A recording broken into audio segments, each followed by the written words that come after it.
11 o'clock, President Trump will participate in a National Day of Prayer event where he will invite Americans of all faiths across the country to join him in asking for God's continued blessings over our great country. During the event, the president will sign an executive order establishing a Religious Liberty Commission. Last night, we saw yet again why President Trump is our deal maker in chief. We secured a historic agreement to establish the United States-Ukraine Reconstruction Investment Fund. This is a first-of-its-kind economic partnership for the reconstruction and long-term economic success of Ukraine that the United States will greatly benefit from. This partnership represents the United States taking an economic stake in securing a free, peaceful, and sovereign future for Ukraine. This partnership establishes a fund that will receive 50% of royalties, license fees, and other similar payments from natural resource projects in Ukraine. Thank you, Caroline. Great to be up here with you, and great to see so many familiar faces I've had a chance to get to know over a number of years as we gather this morning to continue our celebration of President Trump's unprecedented and historic first 100 days in office, what are without doubt the greatest 100 days to begin any American presidency in the history of this nation. One of the most significant crises that President Trump inherited upon taking office was the wave of racial discrimination, so-called diversity, equity, and inclusion policies that have taken over both public sector and private sector entities all across the United States of America.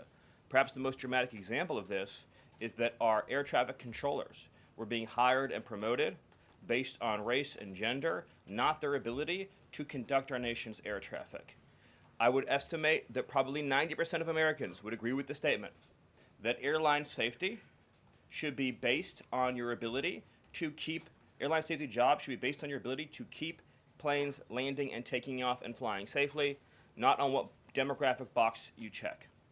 President Trump has ended across the entire federal government all hiring, recruiting, retention, promotion, and training based on race and sex. This includes in our law enforcement agencies. So the Department of Justice is also coordinating with state and local law enforcement to fight child abuse in our school systems. It is child abuse to change a child's gender, particularly if you do not inform the parents. In other words, if a 5-year-old or a 6-year-old goes to school, or a 7-year-old goes to school, and the teacher tries to turn the boy into a girl or the girl into a boy, that is child abuse. And this administration is treating that as child abuse. And it is a gross violation of parental rights. This also includes the administration's message to our hospital systems that they cannot and will not be allowed to use taxpayer dollars to perform chemical castrations and sexual mutilations of children. Castration surgeries, castration drugs, sterilization treatments of children are barbaric. They violate all sound medical ethics. They are completely unwarranted. They harm children for life, irreversibly. It is child torture. It is child abuse. It is medical malpractice. Thank you very much. Stephen, what is the end goal of the China tariffs right now? Is the idea to open up the Chinese markets through a deal to a better market for exporting American goods to China, or is it a reconfiguration of global trade in a way that isolates China from free countries? So China is a unique situation, obviously. The president has talked at length about what happened to us economically since China's entrance into the World Trade Organization and the trillions and trillions of dollars of trade deficits that we've racked up with China over the period of that time, and what that's meant for our national security, what that's meant for economic security, what that's meant for our supply chains.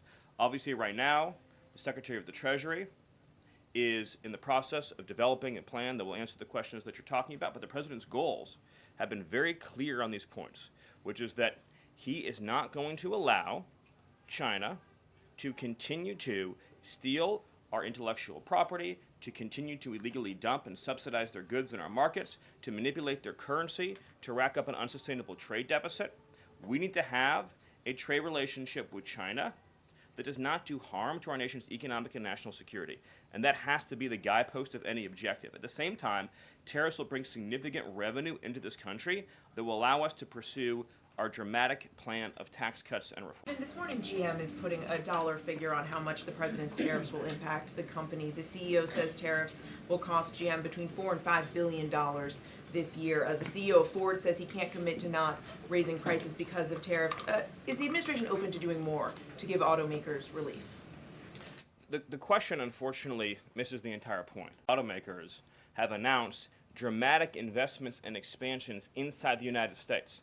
American auto plants are growing, they are expanding, they're opening new facilities, they're expanding existing facilities that are already in operation, because it is now the case that for the first time in our lives, that American cars receive preference in America's markets.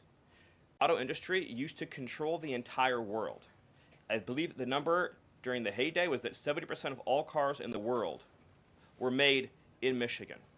And now, of course, we've become a tiny fraction of the global market.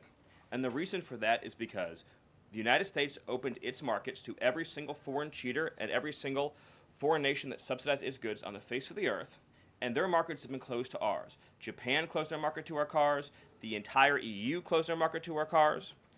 South Korea closed their market to our cars. All of the countries I just mentioned have tens of billions of dollars of annual trade deficits in automobiles with the United States. These are supposedly pure nations, nations that have at least a somewhat equivalent per capita GDP. So it is impossible under the terms of fair trade, if you have two nations with similar per capita GDP, to have such uneven trade flows in automobiles. What the president has done with his car tariff, we have the most desirable market in the world, is if you want to sell cars tariff-free, tax-free to our market, your plant has to operate in the United States. The only alternative to that is to have no U.S. automobile industry whatsoever, which is where this was headed, to be clear.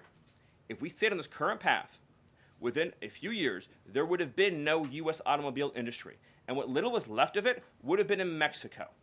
Because U.S. auto companies have steadily been shifting their supply chains to Mexico, where they believe it is cheaper to make their products. In reality, it'll be cheaper to make them here because there'll be no tariff for anything made in the United States, and we'll have the cheapest energy and the best regulatory environment in the face of the earth. Today, the U.S. Chamber of Commerce released a letter to the Trump administration asking for small business tariff relief. They say that's necessary because in order to save small businesses and to stave off a recession.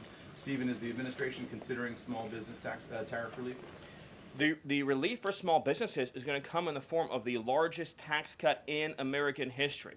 A tax cut, by the way, that every single Democrat is planning to vote against. They're voting for a tax hike on every middle-class family of about $4,000. The president has made clear that there will be 100% expensing for investment in the United States. Companies that invest in the United States will be able to deduct 100% of that cost from their tax liability. This will be the most pro-small business tax bill in American history. And at the same time, this is what you have to understand about the plan, is as they're able to do that, as they're able to reshore those supply chains, that also means they'll pay no tariff. So you'll have the lowest tax environment and there'll be no tariff because their production and supply chains will be in the United States. So on the rare earth mineral deal that was signed last night, when can that deal be operationalized? What's the time frame? And what kind of leverage does that give Ukraine over Russia? I think the more important point about the Ukraine deal, and I would hopefully have an update for you soon on how quickly it can be operationalized, but we'll be moving at full speed, not only on that mineral deal, by the way, but on every mineral deal that this president has been unleashing. So we're opening up mines all across this country. We're also pursuing energy and mineral deals all over the world. Since the president issued his executive order also on deregulating coal, we've seen dramatic coal production increases already in the United States. So we're taking advantage of the trillions of dollars in coal wealth and mineral wealth that exists in the United States. We're a very mineral-rich country. But with respect to that deal, we'll move it and operationalize it as fast as we possibly can. But it's meant to pay back the United States, this is the key point, for the hundreds of billions of dollars that our taxpayers have spent subsidizing the war in Ukraine. So it is repayment to the United States, and that's one of the most important points to understand about it.